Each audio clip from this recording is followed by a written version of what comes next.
June 3ರಂದು Karnataka ರಾಜ್ಯದ 25ನೇ ಮುಖ್ಯಮಂತ್ರಿಯಾಗಿ ಪ್ರಮಾಣ ವಚನ ಸ್ವೀಕರಿಸುತ್ತಿರುವ ಡಿಕೆ ಶಿವಕುಮಾರ್ ರವರಿಗೆ ಕಾಂಗ್ರೆಸ್ ಪಕ್ಷದ ಮುಖಂಡರು ಹಾಗೂ ಪಿಎಲ್ಡಿ ಬ್ಯಾಂಕ್ ಅಧ್ಯಕ್ಷರಾದ ಸಿವಿ ಹಿರೇಮಠ್ ರವರು ಅಭಿನಂದನೆಗಳು ಸಲ್ಲಿಸಿದರು.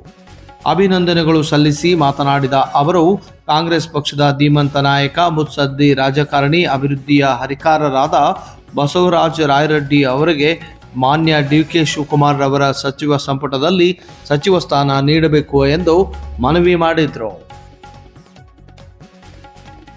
3ನೇ ತಾರೀಕಿಗೆ ಮುಖ್ಯಮಂತ್ರಿಗಳಾಗಿ ಪದಗ್ರಹಣ ಮಾಡತಕ್ಕಂಥ ನಮ್ಮ ನಾಡಿನ ಕೆಪಿಸಿಸಿ ಅಧ್ಯಕ್ಷರು ಆಗ್ತಕ್ಕಂಥ ಮುಖ್ಯಮಂತ್ರಿಗಳಾಗಿದ್ದ ಡಿಕೆ ಶಿವಕುಮಾರ್ ಅವರಿಗೆ ಯಲಬುರ್ಗಾ ಜನತೆಯ ಪರವಾಗಿ, ಸನ್ಮಾನ್ಯ ಬಸವರಾಜ ರಾಯರೆಡ್ಡಿ ಅವರ ಪರವಾಗಿ, ಖಂಡಿತವಾಗಿಯೂ ಎಲ್ಲ ಕಾಂಗ್ರೆಸ್ ಕಾರ್ಯಕರ್ತರ ಪರವಾಗಿ ಅಭಿನಂದನೆಗಳನ್ನು ಸಲ್ಲಿಸ್ತೇನೆ. ಹಾಗಾಗಿ ಮುಂದಿನ 2 ವರ್ಷಗಳ ಕಾಲ ಒಳ್ಳೆ ಆಡಳಿತ ನಮ್ಮ ಜನರಿಗೆ ಕೊಡಲಿ. ಸಿದ್ದರಾಮಯ್ಯನವರು ಯಾವ ಥರ ನಡೆಸ್ಕೊಂಡು ಹೋಗಿದ್ದಾರೆ, ಅದೇ ಥರನಾಗಿ ಡಿ ಕೆ ಶಿವಕುಮಾರ್ ಅವರು ಕೂಡ ನಮ್ಮ ಸಹೋದ್ಯೋಗಿಗಳೊಂದಿಗೆ ಒಳ್ಳೆ ಕೆಲಸ ಕಾರ್ಯಗಳನ್ನು ಮಾಡಲಿ ಅಂತ ಹೇಳಿ ಹಾರೈಸುತ್ತೇನೆ. ಜಿಲ್ಲೆಯ ಅಭಿವೃದ್ಧಿ ಹಾಗೂ ರಾಜ್ಯದ ಅಭಿವೃದ್ಧಿ ದೃಷ್ಟಿಯಿಂದ ಮತ್ತು ಹಿರಿತನದ ಆಧಾರದ ಮೇಲೆ ಸನ್ಮಾನ್ಯ ಬಸವರಾಜ ರಾಯರೆಡ್ಡಿ ಅವರಿಗೆ ಡಿ ಕೆ ಶಿವಕುಮಾರ್ ಅವರ ಸಂಪುಟದಲ್ಲಿ ಸಚಿವ ಸ್ಥಾನ ಕೊಡಬೇಕಂತ ನಮ್ಮದು ಒಕ್ಕೂರಲಿದು. ಸನ್ಮಾನ್ಯ ಸಿದ್ದರಾಮಯ್ಯನವ್ರನ್ನ ಸುಮಾರು 3 ವರ್ಷಗಳ ಕಾಲ ಬಸವರಾಜ ರಾಯರೆಡ್ಡಿ ಅವರು ಯಾವುದೇ ಕಾರಣಕ್ಕೂ ಬಿಟ್ಟು ಕೊಡದೇನೆ ಮುಖ್ಯಮಂತ್ರಿಗಳಾಗಿ ಇವರೇ ಇರ್ತಾರಂತ ಒಂದು ಭಾವನೆ ಇಟ್ಕೊಂಡು ಹಿರಿಯ ದೃಷ್ಟಿಯಿಂದ ಸನ್ಮಾನ್ಯ ಬಸವರಾಜ ರಾಯರೆಡ್ಡಿ ಅವರಿಗೆ ಜಿಲ್ಲೆಗೆ ಒಂದು ಅವಕಾಶ ಕೊಟ್ಟರೆ ಖಂಡಿತವಾಗಿಯೂ ಈ ಜಿಲ್ಲೆ ರಾಜ್ಯದಲ್ಲಿ ಆಗಿರ್ತಕ್ಕಂಥ ಈ ಹಿಂದೆ ಅವರು ಅನುಭವದ ಆಧಾರದ ಮೇಲೆ ಹಿಂದೆ ಇರತಕ್ಕಂಥ ಹೈಯರ್ ಎಜುಕೇಷನ್ ಮಿನಿಸ್ಟರ್ ಇದ್ದಾಗ ಸುಮಾರು ವರ್ಷಗಳ ಕಾಲ ಹೈಯರ್ ಎಜುಕೇಷನ್ ಅಂದರೆ ಏನಂತಲೇ ಗೊತ್ತಿರಲಿಲ್ಲ. ರಾಯರೆಡ್ಡಿ ಅವರು ಹೈಯರ್ ಎಜುಕೇಷನ್ ಮಿನಿಸ್ಟರ್ ಆದಮೇಲೆ ಆ ವಿಷಯ ಗೊತ್ತಾಗಿತ್ತು.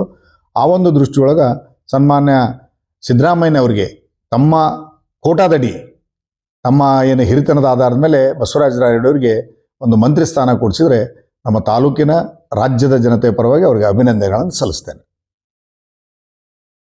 ಕರ್ನಾಟಕದ ಜನತೆಗೆ ಗೊತ್ತಿರತಕ್ಕಂಥ ವಿಷಯ, ಸನ್ಮಾನ್ಯ ಸಿದ್ದರಾಮಯ್ಯ ಸಾಹೇಬರು ಹೈಕಮಾಂಡು ಮತ್ತು ಈ ಹಿಂದೆ ಮಾತುಕತೆ ಆಗಿರ್ತಕ್ಕಂಥ ಒಂದು ವಿಷಯದ ಆಧಾರದ ಮೇಲೆ ಗೌರವಿತವಾಗಿ ಪಕ್ಷಕ್ಕೆ ಒಂದು ತೊಂದರೆ ಆಗದಾಗ ಗೌರವ ಉಳಿತಕ್ಕಂಥ ಒಂದು ವ್ಯವಸ್ಥೆಯಲ್ಲಿ ಡಿ ಕೆ ಶಿವಕುಮಾರ್ ಅವ್ರನ್ನ ತಾವೇ ಸ್ವತಃ ತಮ್ಮ ಒಂದು 8 ವರ್ಷ ಸುದೀರ್ಘ 5 ವರ್ಷ ಒಂದು ಸಾರಿ, 3 ವರ್ಷ ಒಂದು ಸಾರಿ ಮುಖ್ಯಮಂತ್ರಿಗಳಾಗಿ ಸುದೀರ್ಘ ಕಾಲ ಈ ರಾಜ್ಯದ ಜನರಿಗೆ ಒಳ್ಳೆ ಬಹುಮತವನ್ನು ಕೊಟ್ಟಿರ್ತಕ್ಕಂಥ ವಿಷಯ. ಆ ವಿಷಯವಾಗಿ ಯಾವಾಗ ಅವರು ಯಾವತ್ತೂ ಹೇಳ್ತಾ ಇದ್ರು ಸಿದ್ದರಾಮಯ್ಯನವರು, ಯಾವತ್ತು ಹೈಕಮಾಂಡ್ ಇರುತ್ತೆ ಅವತ್ತು ನಾನು ಬಿಟ್ಟು ಕೊಡ್ತೀನಿ ಅಂತ ಇದ್ದರು. ಅದೇ ತನ್ನಾಗಿ ಭಾಳ ಗೌರವದಿಂದ ಸ್ಥಾನವನ್ನು ಬಿಟ್ಟುಕೊಟ್ಟು ತಮ್ಮ ಸ್ಥಾನಕ್ಕೆ ರಾಜೀನಾಮೆ ಕೊಟ್ಟು CLP ಸಭೆಯಲ್ಲಿ ಕೂಡ ತಾವೇ ಸ್ವತಃ ಡಿ ಕೆ ಶಿವಕುಮಾರ್ ಅವ್ರನ್ನ ಮುಖ್ಯಮಂತ್ರಿ ಅಭ್ಯರ್ಥಿ ಇವರೇ ಅಂತ ಘೋಷಿಸಿರೋದ್ರಿಂದ ನಮ್ಮ ಕರ್ನಾಟಕದ ಮುಂದಿನ 2 ವರ್ಷಗಳ ಕಾಲ ಕಾಂಗ್ರೆಸ್ಸಿನ ಇರ್ತಕ್ಕಂಥ ಎಲ್ಲ ಶಾಸಕರಿಗೆ ಒಳ್ಳೆಯ ಒಂದು ಅಭಿಪ್ರಾಯವನ್ನು ವ್ಯಕ್ತ ಮಾಡಿರೋದ್ರಿಂದ ಈ ಒಂದು ದಿಶೆಯೊಳಗೆ ಕರ್ನಾಟಕ ರಾಜ್ಯದಲ್ಲಿ ಈ ಹಿಂದೆ ಹೇಗೆ ಸಿದ್ದರಾಮಯ್ಯನ ಕಾಲದಲ್ಲಿತ್ತು ಅದೇ ಥರನಾಗಿ ಕೂಡ ನಾನು ನಿಮ್ಮ ಜೊತೆಗಿರ್ತೇನೆ ಅಂತಂದೇಳಿ ಅವರು ಅವಿನಾಭಾವ ಸಂಭವದಿಂದ ಹೇಳಿರೋದ್ರಿಂದ ಡಿ ಕೆ ಶಿವಕುಮಾರ್ ಅವರು ಕೂಡ ಭಾಳ ಬುದ್ಧಿವಂತರು. ಸುಮಾರು 40-42 ವರ್ಷಗಳ ಕಾಲ ಸುದೀರ್ಘ ಕಾಂಗ್ರೆಸ್ನಲ್ಲಿ ಹಿರಿಯ ಮುತ್ಸದ್ದಿ ರಾಜಕಾರಣಿಗಳಾಗಿರೋದ್ರ ಪಕ್ಷಕ್ಕಾಗಿ ಅವ್ರದ್ದು ಕೊಡುಗೆ ಬಹಳ ಇದ್ದಿದ್ದರಿಂದ ಅವರು ಮುಂದಿನ ದಿನಮಾನಗಳಲ್ಲಿ ಡಿ ಕೆ ಶಿವಕುಮಾರ್ ಅವರು ಮುಖ್ಯಮಂತ್ರಿ ಹಾಗೂ ಅವರ ಸಂಪುಟಕ್ಕೆ ಸನ್ಮಾನ್ಯ ಸಿದ್ದರಾಮಯ್ಯ ಸಾಹೇಬರು ಸಂಪೂರ್ಣ ಸಹಕಾರ ಕೊಟ್ಟು ಅವರು ಜೊತೆಗೆ ನಿಂತ್ಕೊಂಡು ಸರ್ಕಾರವನ್ನು ಏನೂ ತೊಂದರೆ ಆಗಲಾರ್ದಂಗೆ ನಡೆಸ್ಕೊಡ್ತಕ್ಕಂಥ ಒಂದು ವ್ಯವಸ್ಥೆಯನ್ನು ಖಂಡಿತವಾಗಿಯೂ ಮಾಡ್ತಕ್ಕಂಥ ನಮ್ಮ ಒಂದು ಅಭಿಪ್ರಾಯ.